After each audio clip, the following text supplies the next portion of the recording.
اللہ صلی اللہ علیہ وسلم کے اس فرمان کے مطابق گناہ جو ہے بہت سارے ہمارے ہوتے ہیں، لیکن بدترین اور عظیم گناہ جو ہے وہ غیبت ہے۔ اس کو حدیث پاک میں بھی ہے، الغیبت اشد من الزنا۔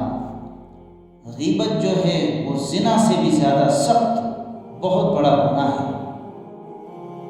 کہ ہمیں کوئی نہیں ٹس مس ہوتا ہے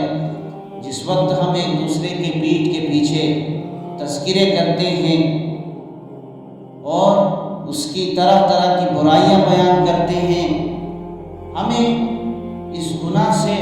کوئی ٹس مس نہیں ہوتا ہے، حالانکہ بدترین گناہ ہے، بہت بڑا گناہ ہے، لیکن ہم جہاں بھی 10 آدمی یا 3 آدمی 2 آدمی جمع ہو جاتے ہیں، وہاں پر ہم ایک دوسرے کی غیبت کرنا شروع کر دیتے ہیں۔ پہلے زمانے میں تو جہاں پر شرابیں وغیرہ پی جاتی تھی، لیکن وہاں پر بھی غیبتیں نہیں ہوا کرتی تھی، لیکن آج کے دور کے اندر، آج جس دور سے میں اور آپ گزر رہے ہیں، مسجدوں میں بیٹھ کر، مجلسوں میں بیٹھ کر ہم ایک دوسرے کی غیبت کرتے ہیں، جس کے نتیجے میں ہماری نیکیاں جو ہیں وہ سب ختم ہو جاتی ہیں۔ جس کی غیبت کرتے ہیں، حدیث پاک میں آتا ہے، جس شخص کی ہم غیبت کرتے ہیں اور جس شخص نے کی ہے، اگرچہ اس نے اپنی زندگی کے اندر نیک اعمال کیے ہیں، اس نے نمازیں بھی پڑھی ہے، اس نے نوافل بھی پڑھے ہیں، اس نے زکوٰۃ ادا کی ہے، اس نے حج کیے ہیں، اس نے عمرہ کیے ہیں، سب کچھ اس نے کیا ہے، لیکن اس کی اس فائل سے وہ سب نیک کام اٹھا کر جس کی غیبت کی ہے اس کے اس فائل کے اندر درج کر دیا جائے گا، اور یہ اس کو وہاں سے ختم کر دیا جائے گا اس کی فائل سے، جو اس نے نیک کام کیے تھے، اس نے زکوٰۃ بھی دی تھی، حج کیے تھے، سب کچھ کیا تھا، لیکن وہ دوسرے شخص کو دیا جائے گا۔ رات دن ہم محنت کر رہے ہیں، لیکن اس محنت کا کچھ نتیجہ نہ نکلے، کوئی فائدہ نہیں ہے کہ ہم اپنے اعمال کو خود ختم کر رہے ہیں، ہم ایک دوسرے کی غیبتیں کر رہے ہیں، ایک دوسرے کی ٹوہ میں لگے ہوئے ہیں،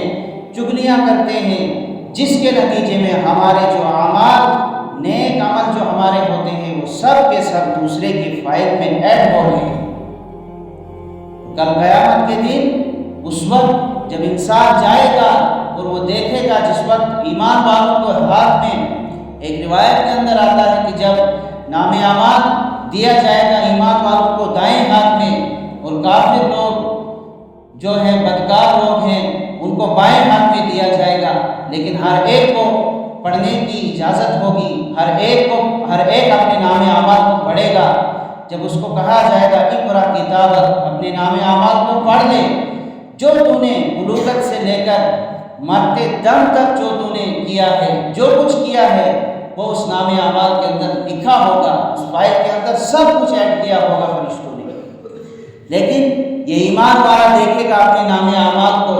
جو اس نے نیک عمل کیے تھے، وہ دیکھے گا اس کے اندر کہ میں نے نمازیں پڑھی تھی، میں نے نوافل پڑھے تھے، میں نے سب کچھ کیا تھا، زکوٰۃ ادا کی تھی، خیرات کیے تھے، حج کیے تھے،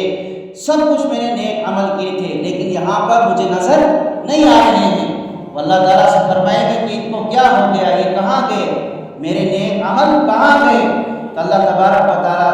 وہاں سے جواب فرمائیں گے اور کہیں گے اس بندے سے کہ بھائی، ہم نے اپنے فرشتے رکھے تھے آپ کے ساتھ، اور وہ جو کچھ ایڈ کر رہے تھے، وہ جو کچھ لکھ رہے تھے، وہ سچ لکھ رہے تھے، وہ ہمارے حکم کے مطابق لکھ رہے تھے، انہوں نے اس میں کوئی کوتاہی نہیں کی ہے، لیکن آپ کے جو نیک عمل تھے جو ضائع ہو گئے ہیں، جو آپ کی فائل سے ختم کر دیے گئے ہیں، آپ کے نام اعمال سے ختم کر دیے گئے ہیں، وہ جس کی غیبت آپ نے کی تھی، جس شخص کی آپ نے غیبت کی تھی، جس کی چغلیاں کی تھی، وہ اس کے فائل کے اندر ہم نے درج کیے ہیں۔ اور جب وہ شخص بھی پڑھے گا، میں نے تو کبھی حج نہیں کیا ہے، میں نے تو اتنے نیک عمل نہیں کیے ہیں، یہ میرے اس نام اعمال کے اندر کیسے آئی ہیں؟ تو اللہ تبارک تعالیٰ اس بندے کو بھی کہے گا کہ آپ کی غیبتیں کی گئی ہے، جس کی وجہ سے اس کے نیک عمل اٹھا کر آپ کی فائل کے اندر درج کر دیے گئے۔ ہمیں سوچنا چاہیے یہ کتنا بڑا بدترین گناہ ہے غیبت کرنا ایک دوسرے کی۔ آج ہماری کمیٹیاں ہوتی ہیں مسجدوں کے اندر، کانفرنسیں ہوتی ہے، سیرت کمیٹیاں ہوتی ہے، لیکن کوئی ایک دوسرے کو نہیں چھوڑتا ہے غیبت کرنے سے۔ ہر ایک دوسرے کی ٹوہ میں لگا ہوا چگلیاں کرتے ہیں، غیبتیں کرتے ہیں مجلسوں میں بیٹھ کر، مسجدوں میں بیٹھ کر، حالانکہ مسجدیں عبادت کے لیے بنائی گئی ہیں۔ یہ غیبت کے اڈے نہیں ہیں، یہ اللہ کی عبادت کے لیے خاص طور پر بنائی گئی ہے۔ یہ اللہ کا گھر ہے، یہاں پر صرف اللہ کی عبادت کرنی ہے، اللہ کا ذکر کرنا ہے۔